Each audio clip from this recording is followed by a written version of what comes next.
Jean-Pierre Raffarin, bonjour. Bonjour Monsieur Bourdin, bonjour à tous. Merci d'être avec nous.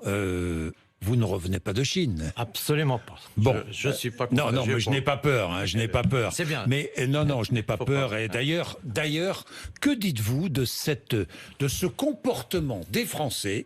Je recevais tout à l'heure sur RMC des restaurateurs chinois qui nous disaient qu'ils avaient perdu plus de 60% de chiffre d'affaires, qu'ils recevaient des quantités astronomiques de messages, tous plus xénophobes les uns que les autres. Que dites-vous ce matin? Je suis assez révolté par ces dérives racistes qu'on trouve dans toutes les crises. Mais tout ça, ça vient d'une seule cause. La peur est mauvaise conseillère. Avoir peur, avoir de la panique, manquer de sang-froid, c'est vraiment conduire à des comportements négatifs comme ceci. Au fond, il faut avoir du sang-froid, la crise est grave, il faut la regarder avec clarté, lucidité, mais il ne faut surtout pas paniquer. Les capacités aujourd'hui des États sont telles que nous pourrons, certes avec des dégâts, mais nous viendrons à bout de cette crise. Alors, si vous êtes là aussi, c'est parce que vous connaissez parfaitement la Chine. Vous êtes un grand ami de la Chine et des Chinois.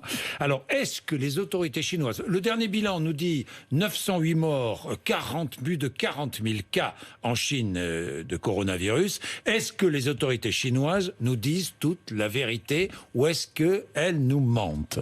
Écoutez, nous ne sommes pas dans un système démocratique à l'européenne ou à l'occidentale. Nous ne sommes pas dans un système où il y a la liberté de la presse. Nous ne sommes pas dans un système où on peut confronter les différentes analyses. Donc je ne peux pas répondre à votre question. Nous sommes dans un système qui est naturellement un système autoritaire. Donc on ne peut pas se fier aux informations officielles. Là, ce que je peux vous dire, pour avoir vécu la crise de 2003 du SRAS et pour avoir été en Chine à ce moment-là, à cette époque-là, les dirigeants chinois ont d'abord nié la crise.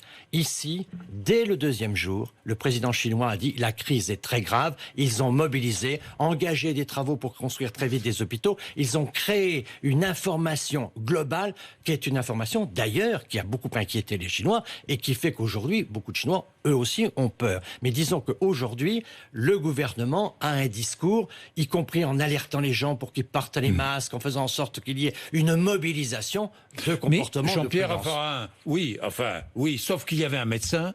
Vous avez vu l'histoire du docteur, Absolument. Du docteur Lee.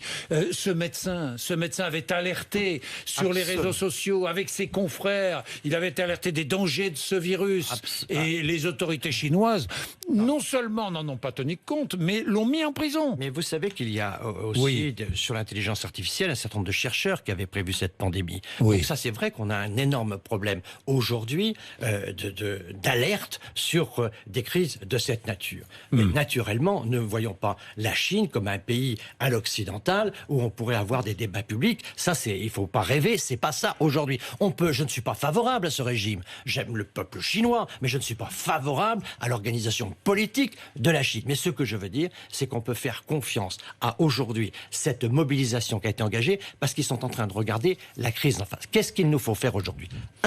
Exiger en effet la transparence, car il nous faut les informations.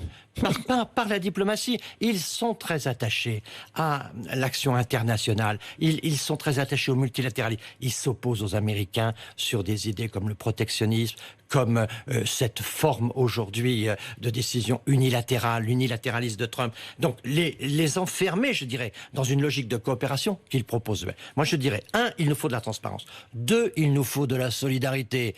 Pas de racisme et de dire qu'on fait confiance au courage du peuple chinois. Il ne faut jamais démoraliser un peuple quand il a une épreuve à affronter. Je peux vous dire que ce qui arrive aux Chinois, ça peut arriver à n'importe quel pays demain. Et donc nous sommes dans une société où ni les virus, ni les organisations internationales économiques, les frontières n'arrêtent plus les problèmes aujourd'hui. On le voit avec les migrants, on le voit avec la santé publique, on le voit avec le climat. On a un certain nombre de sujets qui exigent une coopération. Ça veut dire quoi? Ça veut dire que tenir un discours où l'on n'avance que en fermant les frontières, on peut se prémunir de tout, c'est fini. s'enfermer, c'est naturellement à un moment ou à un autre se condamner. La seule solution dans la perspective, si on veut maîtriser le climat, c'est pas parce qu'on va le maîtriser en France qu'on maîtrisera le climat ailleurs. Ces grands sujets de santé publique, de climat et même de migration sont des sujets de coopération internationale. La Chine est favorable à la coopération internationale. Oui, mais elle défend le nôtre. Elle est favorable à la coopération, mais enfin, pardonnez-moi, mais tous les grands réseaux sociaux en Chine ont été placés sous surveillance. C'est pas d'aujourd'hui, ça. Non, il faut pas découvrir la Chine aujourd'hui. Je découvre pas la Chine aujourd'hui, mais surveillance spéciale. Mais regardez, ils travaillent avec l'OMS, qui est à Genève. Oui. Ils donnent toutes les informations. Il y a des coopérations qui sont engagées. Donc, ce qu'il faut, c'est développer la coopération internationale. C'est renforcer, au lieu de condamner en permanence l'ONU, au lieu de condamner en permanence l'UNESCO, au lieu de condamner l'OMC, et aujourd'hui, mieux vaut renforcer l'OMS. Nous avons besoin de travailler ensemble sur toutes ces difficultés qui sont des difficultés sans frontières. On a voulu un monde hyper connecté. Dans ce monde connecté, les malheurs moi, se diffusent très vite. Simple à vous poser, Jean-Pierre Je me méfie de vos questions toutes simples. Mais vous allez voir, sans liberté de l'information, sans liberté. Il n'y a pas de liberté de l'information aujourd'hui en Chine, à cause de, entre parenthèses, de ce virus. Ça a été resserré. Sans liberté de l'information, y a-t-il une politique de santé publique possible? Franchement, il y a une politique de santé publique possible. Pourquoi? Parce que c'est sans liberté, sans laisser l'information circuler. Je pense que l'information doit circuler. Ne me faites pas faire en sorte qu'on ait un débat politique alors qu'on est dans une crise. Mais quand je vois que le système autoritaire est capable aujourd'hui de créer un hôpital en une quinzaine de jours, alors que nous, pour ouvrir un théâtre, il nous faut plus de 10 ans, je me dis quand même, faisons attention avant de donner des leçons à tout le monde. Non, mais il ne s'agit pas de donner des leçons. Je pense, franchement... On ne peut pas construire un hôpital en 10 jours en France, vous le savez bien. On ne va pas travailler jour et nuit. C'est impossible. Donc il y a en Chine un certain nombre de caractéristiques qui font qu'aujourd'hui, dans ce système hyper centralisé, ils sont aujourd'hui mobilisés sur cette... Si je parle de cette crise, je dis clairement que je pense que la Chine va maîtriser la situation. Ça va prendre du temps, il va y avoir des drames, évidemment, mais la Chine va maîtriser la situation. Je ne pense pas que ça veut dire que le régime chinois est un régime politique qui me satisfait. Je dis simplement qu'aujourd'hui, dans une situation de crise, l'autorité n'est pas forcément un handicap. Soyons clairs. Dans une situation de crise, quand il faut que tout le monde obéisse, que tout le monde porte son masque, que tout le monde reste dans ses appartements, le système chinois est capable aujourd'hui, par son système d'autoritarisme, il est capable d'obtenir un certain nombre de résultats de crise. Ça ne veut pas dire que j'adhère au système politique. Est-ce que Xi Jinping est affaibli politiquement ? Je pense que pour le moment, ils sont dans la crise. Aujourd'hui, il faut sortir de la crise. Donc aujourd'hui, tout le monde est mobilisé. Aujourd'hui, tout le monde est mobilisé. Donc on verra l'issue de la crise. Je pense que, contrairement, je vous le dis, à 2003. En 2003, j'étais allé en Chine parce qu'il fallait alerter la conscience internationale sur ce qui se passait. Et on était tous inquiets parce qu'au début, les autorités chinoises niaient la crise. Aujourd'hui, on a des autorités chinoises qui tous les matins disent « c'est grave, restez chez vous, soyez très attentifs à tout cela, lavez les mains des enfants, faites en sorte que vous puissiez éviter toute contamination ». Donc il y a une forme de conscience aujourd'hui en Chine. Donc il faut aujourd'hui travailler avec eux, exiger la transparence, affirmer notre solidarité et améliorer la coopération. La coopération scientifique, coopération technique. Je vois que des gens de l'Institut Pasteur aujourd'hui sont en participation de travail très intensif. Je vois que nous avons notre réseau diplomatique qui est très actif. Je dis ça c'est très important. Ayons de la coopération. La fermeture dans la crise, c'est pas la solution. On a besoin des autres. Cette crise qui illustre, vous allez me dire ce que vous en pensez, évidemment la dépendance économique de l'économie mondiale à la Chine. Absolument. La Chine. Alors, il y a aussi des conséquences économiques très sérieuses et très sérieuses pour l'économie chinoise, non? Oui, mais je pense que les Chinois... Et pour nous aussi. Les Chinois feront, comme ils le font toujours, un plan de relance après. Très franchement, je pense que pour l'économie internationale, la tension aujourd'hui, la guerre commerciale entre la Chine et les États-Unis aura plus d'impact que le coronavirus. Je pense que cette guerre commerciale qui est engagée, la bataille qui est engagée sur le commerce, qui est une bataille engagée aussi sur les technologies. En fait, c'est le numéro 1 qui n'accepte pas la montée du numéro 2 et le numéro 2 qui veut prendre la place du numéro 1. Oui, sauf que le numéro 2 a accepté de renforcer ses importations. La Chine a accepté de renforcer ses importations américaines. Ce qui veut dire que, qui est la victime ? L'Europe?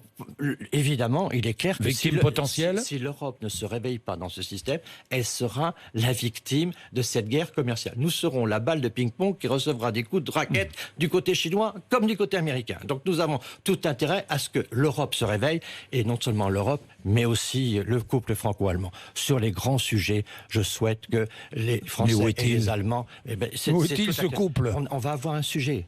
Huawei. Huawei, est-ce qu'on favorise Huawei ou on ne favorise pas Huawei? Moi, on me demande, est-ce que vous êtes pour et vous êtes contre? Ma réponse, c'est la même chose que les Allemands. Mettons-nous d'accord avec les Allemands. Montrons, comme l'a fait Macron quand il a reçu Xi Jinping avec Angela Merkel et Juncker, montrons aux Chinois que la force véritable que nous représentons, ce n'est pas seulement la force de la France, alors, la force Huawei, de l'Europe. La 5G, quelle est votre position? La même position que les Allemands. Un sommet franco-allemand qui décide ensemble quelle est notre position. Moi, je pense que c'est le franco-allemand qui doit exister. Quelle position doit-on avoir? Je pense que la première des priorités, c'est rassembler l'Europe sur cette ligne. Si l'Europe est rassemblée sur cette ligne, notamment comme le fait aujourd'hui Thierry Breton, à ce moment-là, nous aurons la force d'avoir notre indépendance, de pouvoir parler à tout le monde et d'être capable d'exister. Mais les Chinois protestent. Vous avez vu les Américains, à propos de Huawei. Les Américains nous disent, les Américains nous disent qu'il faut suivre les Américains. Oui. On a fait beaucoup trop de suivisme dans le passé récent vis-à-vis des Américains. Il faut résister aux Américains, mais il faut aussi être indépendant des Chinois. Donc là, la seule solution, c'est l'Europe. Et pour que l'Europe vive, il faut que le franco-allemand soit clair et engagé. De ce point de vue-là, si la France et l'Allemagne se réunissaient et disaient que sur Huawei, la position est celle-ci, je vous assure, qu'elle soit positive ou négative, l'Europe gagnerait en indépendance, en souveraineté et donc en capacité de négociation. Oui, l'Europe sans la Grande-Bretagne, bientôt. La Grande-Bretagne qui va peut-être vouloir démontrer qu'en étant en dehors de l'Europe, on réussit mieux qu'en étant à l'intérieur de l'Europe. N'est-ce pas le risque? C'est un risque, mais aussi à nous de bien montrer que la stratégie de l'Europe continentale, c'est de faire en sorte que le Royaume-Uni ne soit pas dans une situation favorable dans son nouveau statut. Son nouveau statut doit être pénalisant. C'est ce que dit le président Macron, et je partage cet avis. Oui, mais est-ce que la sécurité... Le président Macron, Emmanuel Macron, a parlé de la dissuasion nucléaire il y a 2 jours. Est-ce que la sécurité de l'Europe passe par les États-Unis aujourd'hui? Je pense que c'est ce qu'il a dit. Hein. Je pense. Vous êtes d'accord avec lui ou pas? De moins en moins. Sur ce sujet, je doute. Sur ce sujet, je pense que notre liberté est de moins en moins dépendante des États-Unis. Quand je vois comment ils ont réagi sur l'Iran, quand je vois comment ils se retirent des accords, y compris les accords de Paris, quand je vois qu'ils combattent en permanence la zone euro pour créer des difficultés à nos entreprises, quand je les vois soutenir le Brexit, je me dis, est-ce que ce sont les mêmes alliés qu'hier? Est-ce que demain, ils feraient ce qu'ils ont fait hier? Donc aujourd'hui, il est clair qu'il y a avec les Américains aujourd'hui une tension, une déception qui est profonde. Et quand le président de la République dit que l'OTAN est en mort cérébrale, ça veut quand même dire qu'il a conscience des grandes difficultés. Des grandes difficultés, sauf qu'en Europe, beaucoup de pays sont très attachés à l'OTAN, vous le savez, Jean-Pierre Raffarin. Alors, est-ce que le rôle de la dissuasion nucléaire française est d'être mise au service de l'Europe? D'être mise au service de l'Europe, oui.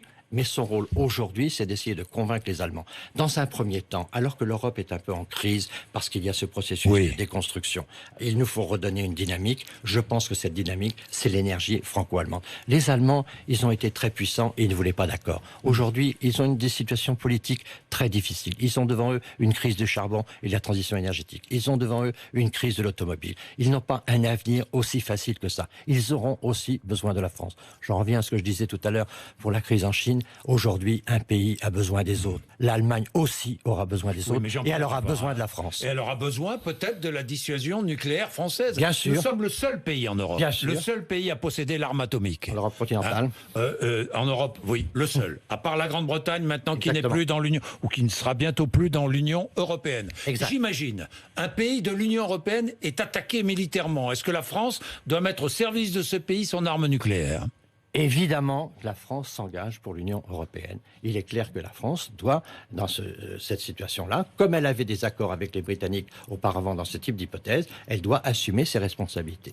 Mais je pense qu'elle aurait plus de force si tout ça se faisait par un accord franco-allemand, qui serait un accord de base de cette nouvelle Europe. Un accord militaire, un accord stratégique. Absolument. C'est indispensable. Je pense que c'est indispensable. Le réveil de l'Europe est une nécessité. Autrement, nous sortons de l'histoire. la Chine et les États-Unis vont diriger le monde durablement. La seule façon de ne pas sortir de l'histoire, c'est d'avoir un pôle européen puissant. Ce pôle européen, il ne peut exister que s'il y a à la base une volonté commune entre la France et l'Allemagne. Les circonstances politiques, une France qui a quand même des institutions stables et des Allemands qui vont avoir besoin de la France, dans ce contexte-là, les situations sont réunies et on a un président qui a des capacités de leadership. Je pense que les conditions sont réunies pour qu'on ait un réveil de l'Europe qui passe par une dynamisation de la relation franco-allemande. Emmanuel Macron aussi dit que la France n'adhérerait pas à un traité d'interdiction des armes nucléaires. A-t-il raison ?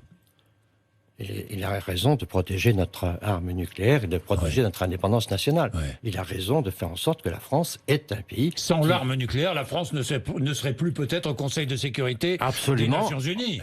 Jean-Pierre Raffarin. Bien sûr, et que on rétrograderait en matière de diplomatie internationale et on perdrait notre souveraineté. Notre souveraineté, elle est en grande partie dans notre défense. Dans notre défense. Bien, à propos d'Emmanuel Macron et de cette réforme des retraites qui n'en finit pas, et qui est en difficulté. Il est en difficulté, à vos yeux, le président de la République, ou pas ? Je pense que tout le monde sur les retraites a connu un certain nombre de difficultés. Vous savez, dans la vie politique, il y a des moments assez difficiles. Moi, j'ai connu aussi des grandes manifestations, j'ai connu vraiment des moments difficiles, et puis ça dépend beaucoup de l'issue de la crise, de l'issue de cette crise. Et donc, si la loi est votée, si on remet en cause des régimes spéciaux, s'il y a des acquis stratégiques dans ce texte, tout ce que nous aurons vécu apparaîtra plutôt comme une circonstance dans laquelle le président a fait preuve et d'autorité et de détermination, d'un certain courage politique. Mais n'est-ce pas sa personnalité qui est mise en cause ? Il est attaqué sur les réseaux sociaux notamment, d'une manière virulente. Vraiment virulente. Je pense que ça, c'est la dérive du quinquennat. Nous sommes dans une situation, au fond, dans laquelle le président de la République, élu pour 5 ans, apparaît comme le seul qui peut incarner le pays. Est-ce qu'il n'est pas en partie responsable ? Je pense que nos institutions donnent trop d'importance aujourd'hui au seul président de la République. Je pense que dans le septennat, il y avait un rôle pour le Parlement qui était différent, une organisation président-premier ministre qui était un peu différente. Je pense qu'aujourd'hui, on concentre les pouvoirs au sommet, on met tout sur les épaules d'un seul homme, et un homme aujourd'hui ne peut pas incarner une société aussi complexe que la nôtre, aussi différenciée que la nôtre, aussi multiple que la nôtre. Et donc, évidemment, un seul homme aujourd'hui a du mal à incarner cette France-là. Et donc, naturellement, on lui adresse beaucoup de critiques, et c'est un leadership qui est aujourd'hui difficile. Est-ce qu'il parle encore à la France ? Est-ce que la France l'écoute, l'entend la France, Jean-Pierre Raffarin. La France, quand elle voit la situation de l'emploi, elle comprend. Quand elle va voir la situation des retraites, si l'issue est positive, elle voit bien les bons résultats. Vous savez, aujourd'hui, on peut célébrer le 15e anniversaire d'une loi à laquelle je suis très attaché. C'est la loi sur le handicap voulue par Jacques Chirac et mise en œuvre par mon gouvernement. Vous savez, dans la vie politique, on a des moments durs, mais il y a des petits moments de fierté. Ce matin, quand je me suis réveillé, j'étais quand même fier d'avoir été à la tête d'un gouvernement qui avait fait cette loi en faveur des personnes handicapées. Donc il y a une loi qui est renforcée, apparemment qui va être renforcée. Qui va être renforcée. On attend les mesures demain. Tout ceci pour dire que le président de la République, il a des occasions de rebond en permanence. La Ve République lui a donné une position, naturellement, dont il a des inconvénients, l'exposition, mais dont il a des avantages, c'est-à-dire l'autorité. Et donc là-dessus, je crois qu'il peut... Est-ce qu'il en a encore de l'autorité? Bien sûr, celle de la fonction. Si vous voulez, en politique française, faisons très attention.